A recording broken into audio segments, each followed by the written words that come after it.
Halo, Assalamualaikum warahmatullahi wabarakatuh.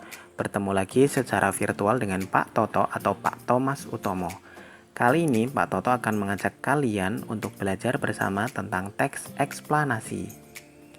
Teks eksplanasi adalah teks yang menjelaskan sebab akibat suatu fenomena, baik itu fenomena alam, ilmu pengetahuan, sosial, budaya, dan lainnya. Teks eksplanasi berisi fakta yang dapat menjawab pertanyaan tentang bagaimana dan mengapa suatu fenomena bisa terjadi. Contoh fenomena alam, misalnya banjir, gunung meletus, kebakaran. Contoh fenomena sosial, misalnya kasus korupsi. Contoh fenomena ilmu pengetahuan, yakni kegiatan meneliti di laboratorium. Contoh fenomena budaya yaitu pentas seni budaya. Tujuan utama teks eksplanasi adalah untuk memaparkan proses dan sebab terjadinya sebuah fenomena. Penjelasan yang dipaparkan dalam teks eksplanasi berdasarkan bidang keilmuan atau bersifat ilmiah yang mengacu kepada fakta, realita, teori, dan hasil penelitian yang dilakukan oleh ilmuwan. Ciri-ciri teks eksplanasi: 1. Memuat kejadian yang bersifat fakta, asli atau nyata. 2. Bahasa yang digunakan bersifat informatif. 3. Memuat kata penanda urutan waktu seperti sejak, saat, dan sesudah itu. Bagian-bagian teks eksplanasi.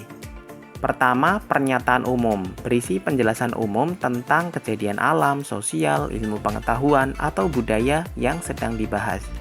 2. Deretan penjelas, berisi penjelasan proses sebuah fenomena bisa terjadi atau tercipta. Deretan penjelas ini bisa terdiri lebih dari satu paragraf. Deretan penjelas mendeskripsikan dan merinci penyebab serta akibat dari sebuah peristiwa yang terjadi. 3. Interpretasi adalah bagian akhir dari teks eksplanasi yang berisi mengenai pandangan atau kesimpulan yang disampaikan oleh penulis. Ciri-ciri teks eksplanasi: 1. Ilmiah berupa fakta, realita, teori, dan penelitian. 2. Logis atau bisa diterima akal. 3. Objektif atau berdasarkan kebenaran. 4. Bukan teks prosedur atau teks yang berisi tata urutan cara melakukan atau membuat sesuatu. 5. Menggunakan kata kerja aktif. 6. Mengandung konjungsi sebab akibat, misalnya jika, sehingga, sebelum, dan kemudian. 7. Mengandung keterangan waktu. Berikut ini adalah contoh teks eksplanasi yang membicarakan tentang proses menghasilkan listrik. Teks ini terdiri dari 3 paragraf. Paragraf pertama, listrik memiliki peran penting di era globalisasi. Tidak dapat dipungkiri, globalisasi terjadi karena perkembangan teknologi di berbagai bidang yang didukung oleh peran listrik sebagai sumber energi di dalamnya. Dengan ditemukannya televisi, komputer, dan telepon genggam, arus informasi kemudian menyebar dengan begitu cepat ke berbagai negara di berbagai belahan dunia. Kebutuhan yang mendesak akan listrik menjadi sesuatu yang harus dipenuhi bagi semua negara di era globalisasi saat ini. Paragraf 2. Listrik dihasilkan di pusat pembangkit menggunakan beragam sumber energi.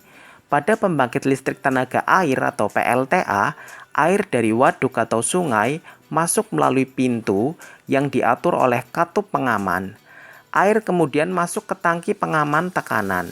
Air di dalam pipa pesat mengalirkan dan mengarahkan air ke turbin melalui katup pengatur tekanan untuk mendapatkan tekanan energi yang besar.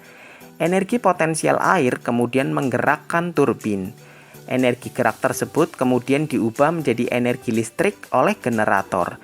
Energi listrik dari generator kemudian diatur kapasitas tegangannya dan dialirkan oleh transformer. Energi listrik kemudian dibagikan kepada konsumen oleh saluran transmisi. Paragraf ketiga. Komponen utama pada semua pembangkit energi listrik adalah turbin dan generator.